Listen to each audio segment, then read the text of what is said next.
की कहानी। खीर।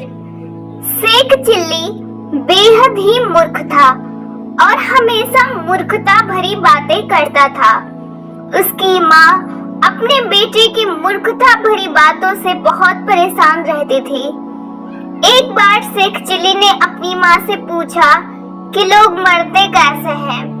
माँ ने सोचा कि इस मूर्ख को कैसे समझाऊं, तो माँ ने कह दिया कि लोग जब मरते हैं तो बस उनकी आंखें बंद हो जाती है। माँ की बात सुनकर शेख चिल्ली ने सोचा कि एक बार मरकर देखता हूँ। मरने की बात सोचकर शेख चिल्ली ने गांव के बाहर जाकर एक गड्ढा खोदा और उसमें आंखें बंद करके लेट गया। रात हुई तो उस राह से दो चोर गुजरे। एक चोर ने दूसरे चोर से कहा कि अगर हमारे साथ एक और साथी होता तो कितना अच्छा होता। हम में से एक घर के आगे रखवाली करता, दूसरा घर के पीछे नजर रखता और तीसरा आराम से जाकर घर के अंदर चोरी करता। शेख चिल्ली उन चोरों की बातें सुन रहा था। वो गड्ढे से लेटे हुए अचानक बोल पड़ा, भाइयों, मैं मर चुका हूँ, लेकिन अगर जिंदा होता तो तुम्हारी मदद जरूर करता।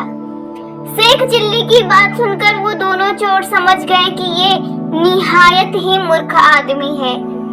एक चोर ने शेख चिल्ली से कहा, भाई, मरने की इतनी भी क्या जल्दी है। थोड़ी देर के लिए इस गड्ढे से बाहर आकर हमारी मदद कर दो, थोड़ी देर बाद फिर मर जाना। गड्ढे में पड़े पड़े शेख चिल्ली को भूख और ठंड दोनों लग रही थी।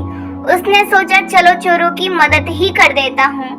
दोनों चोरों और शेख चिल्ली ने मिलकर तय किया कि उनमें से एक चोर घर के आगे खड़ा रहकर नजर रखेगा और दूसरा चोर घर के पीछे तैनात रहेगा, जबकि घर के अंदर चोरी करने के लिए शेख चिल्ली जाएगा। शेख चिल्ली को जोरों की भूख भी लगी थी, इसलिए घर के अंदर जाते ही वह चोरी करने के बजाय खाने पीने की चीजें ढूंढने लगा। उसे रसोई में चावल, चीनी और दूध मिल गया, तो शेख चिल्ली ने सोचा कि क्यों ना खीर बनाई जाए। यह सोचकर शेख चिल्ली खीर बनाने लगा। उसी रसोई में एक बुढ़िया ठंड के मारे सिकुड़कर सोई हुई थी। शेख चिल्ली ने खीर बनाने के लिए जैसे ही चूल्हा जलाया, उसकी आंच बुढ़िया को लगने लगी। चूल्हे की आग की गर्मी महसूस होने पर बुढ़िया ने खुलकर सोने के लिए अपने हाथ फैला दिए। शेख चिल्ली को लगा कि बुढ़िया हाथ फैलाकर उससे खीर मांग रही है। उसने कहा, अरे बुढ़िया, मैं इतनी खीर बना रहा हूँ तो सब अकेले ही थोड़ी खा जाऊंगा। धीरज रख, थोड़ी तुझे भी खिलाऊंगा।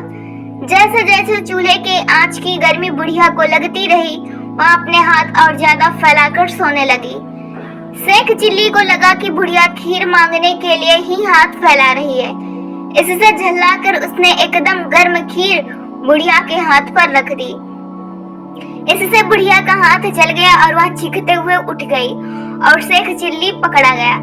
इस पर शेख चिल्ली ने कहा, अरे मुझे पकड़ने से क्या लाभ, असली चोर तो बाहर है। मैं तो खीर इसलिए बना रहा था क्योंकि मुझे जोरों की भूख लगी थी।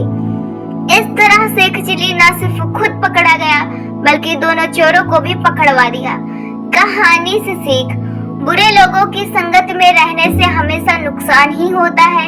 जैसे चोरों की बातों में आकर शेख चिल्ली को भी चोर समझकर लोगों ने उसे पकड़ लिया, वही मूर्खों के साथ रहने वालों को हमेशा नुकसान होता है। जैसे शेख चिल्ली को अपने साथ ले जाने पर चोरों की सारी योजना धरी की धरी रह गई।